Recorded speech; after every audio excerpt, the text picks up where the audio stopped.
नमस्कार दोस्तों, स्वागत है आप सभी का मेरे चैनल पर। दोस्तों मैं उमाकांत शर्मा एक बार फिर आपके सामने हाजिर हूँ रिलेशन की एक नई क्लास के साथ में। और दोस्तों रिलेशन की ये लास्ट क्लास होगी, इसके बाद में अपना रिलेशन कंप्लीट है और उसके बाद में नया टॉपिक स्टार्ट करेंगे। नया टॉपिक कौन सा स्टार्ट करना है ये आपको कल पता चल जाएगा, ठीक है। और अभी होली का मैंने बता ही दिया है आपको कि होली पर आपके लिए ऑफ़र लेके आ रहे हैं, तो वो होली पर सरप्राइज़ है, वो तो सरप्राइज़ ही रहेगा। चलिए तो आज स्टार्ट करते हैं। कुछ क्वेश्चंस हम कर चुके हैं, कुछ बाकी हैं जो आज की क्लास में हम कंप्लीट कर लेंगे, ठीक है। देखो क्वेश्चन है अपना, यदि समुच्चय ए पर परिभाषित दो संबंध आर एवं एस हों तो असत्य कथन क्या होगा। मतलब दो संबंध दिए हैं आर और एस, ठीक है। एक संबंध आर है और दूसरा एस है। अब ऑप्शन क्या है, ऑप्शन देखो दोस्तों। ऐसे जो क्वेश्चन होते हैं ना वो तो तभी आप कर पाओगे जब आपकी कंसेप्ट क्लियर है, आपकी थ्योरी क्लियर है, ठीक है। और ये मैं डायरेक्ट रिजल्ट में लिखा चुका हूँ, जो ऑप्शन इसमें दिए हुए हैं उसके अकॉर्डिंग मैं डायरेक्ट रिजल्ट में लिखा चुका हूँ। तो ये तो सिर्फ ऑप्शन देख के टिक करने वाला क्वेश्चन है, इसमें समझाने वाली कोई खास बात है नहीं। पहला ऑप्शन है, यदि आर एवं एस संक्रामक हों, यदि आर एवं एस संक्रामक हों तो आर यूनियन एस भी संक्रामक होगा। आर यूनियन एस भी संक्रामक होगा, ये तो पहला ऑप्शन है। दूसरा है, यदि आर एवं एस संक्रामक हो तो आर इंटरसेक्शन एस भी संक्रामक होगा। ये संक्रामक हो तो आर इंटरसेक्शन एस भी संक्रामक होगा। थर्ड ऑप्शन है कि यदि आर एवं एस स्वतुल्य हो, यदि आर एवं एस स्वतुल्य हों तो आर इंटरसेक्शन एस भी स्वतुल्य होगा। आर इंटरसेक्शन एस भी स्वतुल्य होगा। फोर्थ है, यदि आर एवं एस सममित हों, यदि आर एवं एस सममित हों तो आर यूनियन एस भी सममित होगा। आर यूनियन एस भी सममित होगा। अब इसमें हमसे पूछा क्या है, इसमें असत्य कथन पूछा है, असत्य। तो असत्य में देखो दोस्तों, हम जानते हैं कि यदि आर और एस संक्रामक हो तो इंटरसेक्शन संक्रामक होता है। बिल्कुल सही बात है कि इंटरसेक्शन संक्रामक होता है, लेकिन यूनियन संक्रामक नहीं होता। जबकि यहाँ पर क्या दिया हुआ है कि यूनियन भी संक्रामक होगा, इसलिए गलत कथन कौन सा हो गया, यानी असत्य कथन कौन सा हो गया, फर्स्ट, ठीक है। यदि आर एवं एस स्वतुल्य हो तो आर इंटरसेक्शन एस भी स्वतुल्य होगा, तो ये तो बिल्कुल सही बात है। आर एवं एस सम्मित हो तो आर यूनियन एस भी सम्मित होगा, ये भी बिल्कुल सही बात है। ये सभी रिजल्ट मैं आपको लिखा चुका हूँ, ठीक है। ये सभी मैंने रिजल्ट आपको लिखा दिए हैं, नोट्स में अवेलेबल करवा दिए हैं। तो अब वहां से देख सकते हैं कि इनमें से राइट ऑप्शन कौन सा होगा, ए यानी फर्स्ट ऑप्शन राइट आंसर इसमें होगा। तो इसमें समझाने वाली कोई खास बात थी नहीं, डायरेक्ट थ्योरी से उठा हुआ क्वेश्चन है, ठीक। चलिए अब दोस्तों जो एमसीक्यूज वाले क्वेश्चन थे वो तो हम ऑलमोस्ट कंप्लीट कर ही चुके हैं, ठीक है। प्रीवियस ईयर में आए हुए भी क्वेश्चन मैंने कंप्लीट किए हैं और कुछ मतलब फाउंडेशन सीट से और ऐसे करके मैंने क्वेश्चन लिए थे, वो हम कंप्लीट कर चुके। अब मैं कुछ क्वेश्चन ऐसे ले रहा हूँ जो एमसीक्यूज बेस्ड नहीं है, जो मतलब उनसे रिलेटेड कैसे पूछे जा सकते हैं वो समझो। वहाँ से एमसीक्यूज बन सकते हैं, किसी भी तरीके से क्वेश्चन बन सकता है। तो देखो क्वेश्चन है अगला कि समुच्चय ए इस प्रकार परिभाषित है। ए समुच्चय क्या है, कॉलेज के पुस्तकालय में सभी पुस्तकों का संग्रह है, ठीक है। समुच्चय ए क्या है, कॉलेज के पुस्तकालय में सभी पुस्तकों का संग्रह है और उस पर एक संबंध इस प्रकार परिभाषित है, R is defined A to A such that X and Y such that पुस्तक एक्स एवं वाई में पेजों की संख्या समान है। मैं लिख देता हूं। एक तो देखो समुच्चय दिया हुआ है, सेट ए इक्वल्स टू क्या दिया हुआ है, सेट ए दिया हुआ है, कॉलेज के पुस्तकालय में सभी पुस्तकों का संग्रह। कॉलेज के पुस्तकालय में सभी पुस्तकों का संग्रह, सभी पुस्तकों का संग्रह, ये एक सेट दिया हुआ है, ठीक। और यहाँ पर रिलेशन जो डिफाइंड है वो डिफाइंड है ए टू ए, यानी ए से ए पर ही ये रिलेशन डिफाइन है, और वो इस प्रकार डिफाइन है कि x, y सच दैट पुस्तक x एवं y में पेजों की संख्या समान है।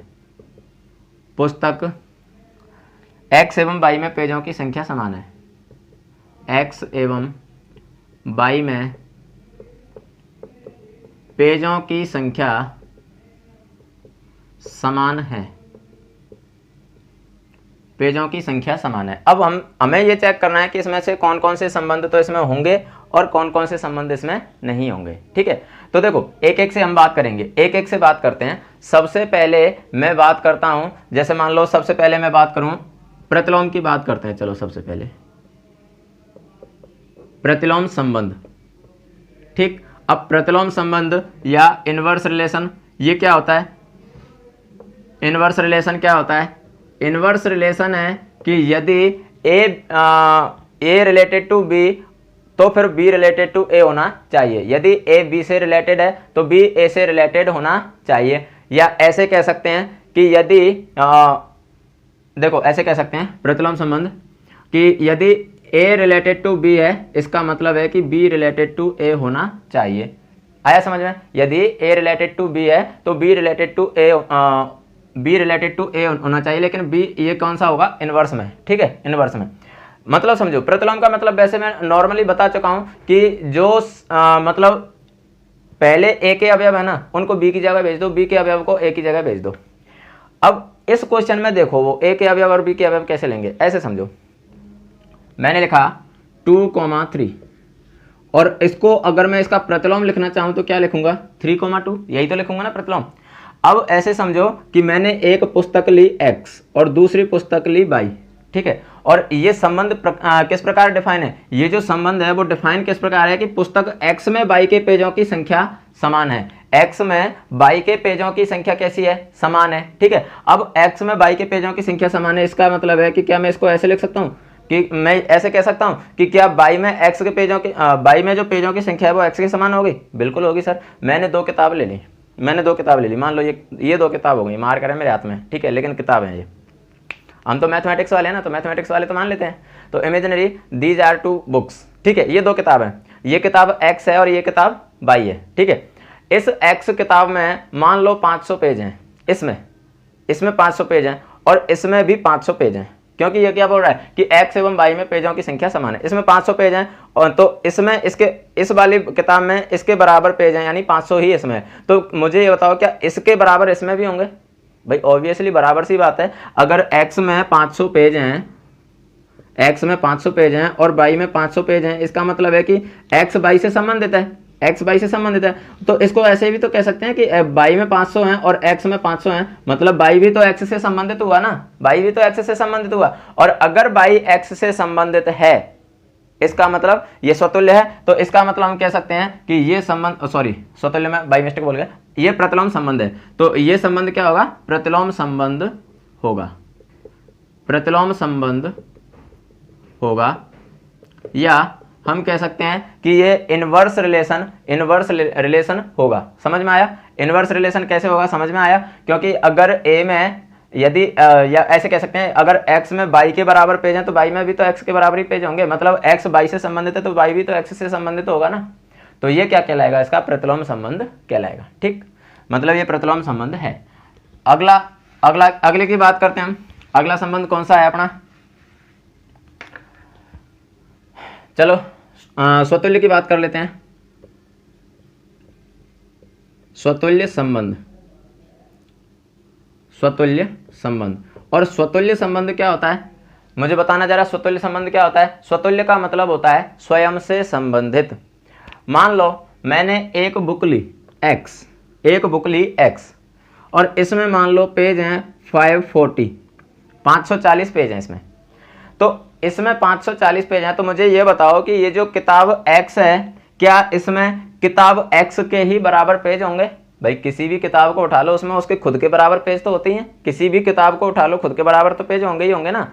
तो खुद के बराबर पेज होंगे मतलब वो खुद से संबंधित है, और खुद से संबंधित है मतलब स्वतुल्य है। खुद से संबंधित है मतलब स्वतुल्य है, इसलिए ये संबंध भी कैसा होगा? ये संबंध कैसा होगा? स्वतुल्य संबंध होगा, ये स्वतुल्य संबंध होगा। दोस्तों इनमें कोई कैलकुलेशन नहीं है, ये तो प्रैक्टिकली आपको अप्लाई करके देखने हैं कि कौन सा इसमें होगा और कौन सा नहीं होगा। तो इसमें कोई वो नहीं चलेगी, कैलकुलेशन नहीं चलेगी इसमें, बस केवल प्रैक्टिकली अप्लाई करके देखने हैं। ठीक, अब मान लो मैं बात करता हूं तत्समक की। तत्समक की मैंने बात की, तत्समक या आइडेंटिटी रिलेशन। अब आइडेंटिटी क्या होता है? आइडेंटिटी रिलेशन या तत्समक संबंध क्या होता है कि केवल और केवल स्वयं से ही संबंधित होना चाहिए, बाकी किसी से नहीं होना चाहिए। तो मुझे ये बताओ कि जो एक्स ये बुक थी जिसमें 540 पेज थे, क्या इसमें ही 540 पेज होंगे और किसी बुक में 540 पेज नहीं होंगे? भाई ऐसी तो हजारों किताबें होंगी जिनमें 540 पेज होंगे। या ऐसे कह सकता हूँ कि एक बुक में जितने पेज हैं जरूरी थोड़ी ना कि और दूसरी बुक में उतने पेज नहीं होंगे। भाई ऐसी तो लाखों किताबें होंगी, हजारों लाखों किताबें होंगी जिनमें बराबर पेज होंगे। आया ना समझ में? इसका मतलब क्या हुआ कि ये तत्समक संबंध नहीं होगा, क्योंकि तत्समक संबंध तो एक ही कंडीशन में होता है, जब उसमें जब उसका प्रत्येक अवयव केवल और केवल स्वयं से संबंधित हो, दूसरे से संबंधित ना हो, इसलिए ये तत्समक संबंध नहीं होगा। आया समझ में? चलिए आगे बात करते हैं। स्वतुल्य हो गया, तत्समक हो गया और प्रतिलोम हो गया। आगे चलो हम बात करते हैं सम्मित की। सम्मित संबंध। अब सम्मित संबंध क्या होता है दोस्तों? सम्मित संबंध होता है कि R equals to R inverse होना चाहिए, या मैं कह सकता हूं कि यदि A रिलेटेड टू B है तो B रिलेटेड टू A भी होना चाहिए।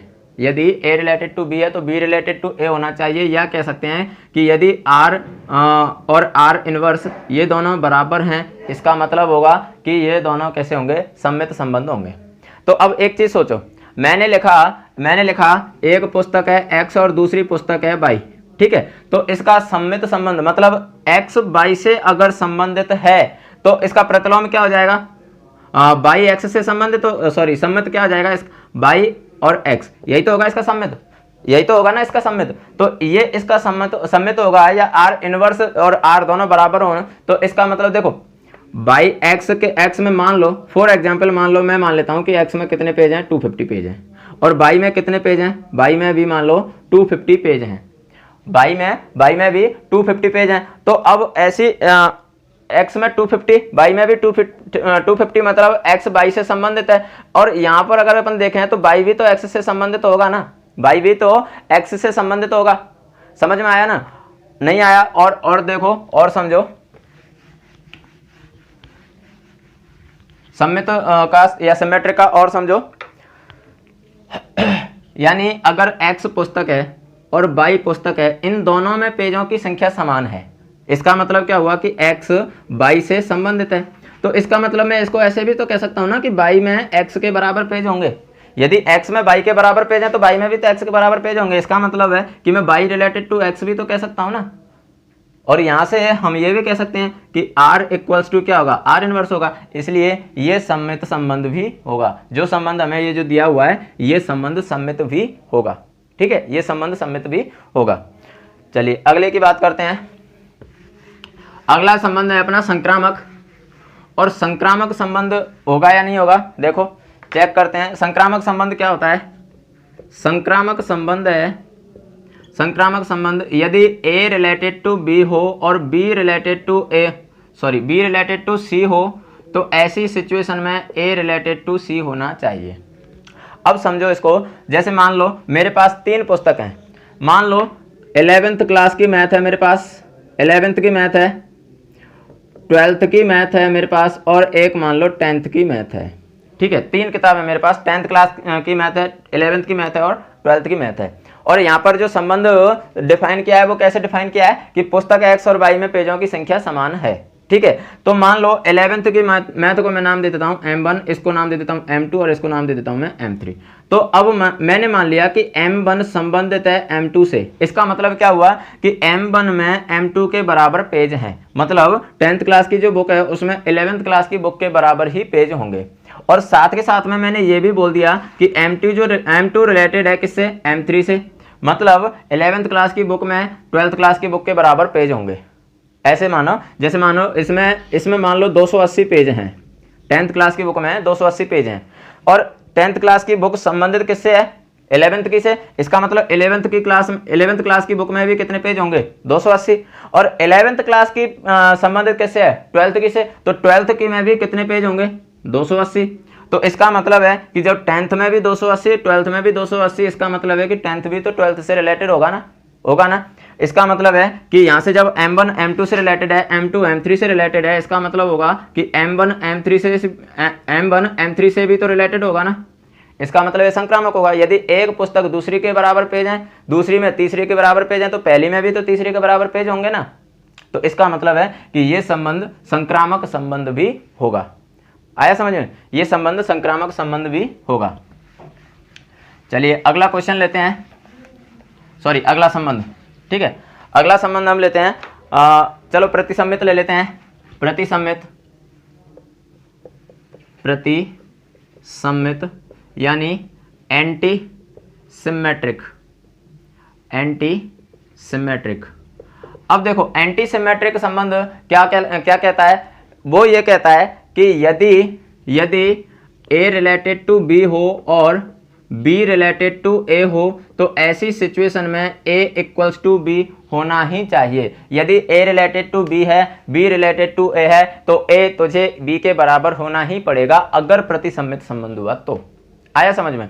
तो अब चेक करते हैं कि प्रतिसम्मित होगा या नहीं होगा। दोस्तों मैंने दो किताबें ली, एक चीज हमेशा ध्यान रखना, संबंध को मतलब संबंध डिफाइन है या नहीं है, बस हमेशा कोशिश करो कि वो कहीं ना कहीं फेल हो जाए, ठीक है, कहीं ना कहीं वो फेल हो जाए। जहां वो फेल हो गया मतलब भले एक जगह पर ही वो फेल हो जाए, लेकिन अगर वो फेल हो गया मतलब वो संबंध नहीं होगा। जैसे ये A रिलेटेड टू बी है, बी रिलेटेड टू ए है, तो इसका मतलब ए इक्वल टू बी होना चाहिए। तो अब इसका मतलब ये है कि कोई भी एक एग्जाम्पल ऐसा देख लो जहां ए नॉट इक्वल बी हो जाए बस, और हमारा काम खत्म हो जाएगा। अगर एक ऐसा एग्जाम्पल देख लिया जहां ए नॉट इक्वल बी हो गया, मतलब वो प्रतिसम्मित संबंध नहीं होगा फिर, क्योंकि प्रतिसम्मित में तो ए इक्वल टू बी होना चाहिए। अब देखो मैंने दो एग्जाम्पल लिए थे, मैंने अभी एग्जाम्पल लिया था, एक तो 10th क्लास की बुक ली थी मैंने मैथ की, एक 11th की मैथ की बुक ली थी, ठीक है। और अभी जो प्रीवियस में मैंने एग्जाम्पल लिए थे उन्हीं की बात कर रहा हूँ, ठीक है। और इसमें मैंने पेज माने थे 280, इसमें मैंने पेज माने थे 280।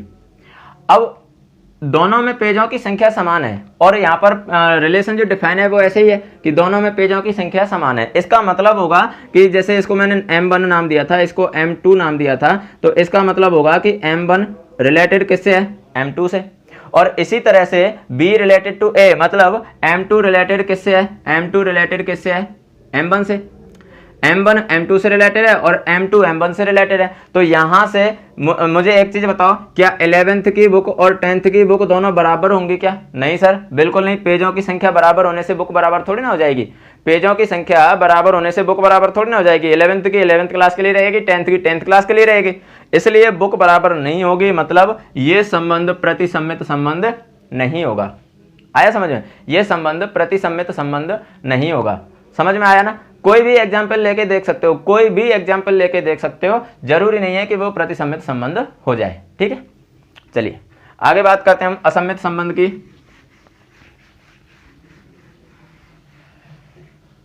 असम्मित संबंध की बात करेंगे तो देखो,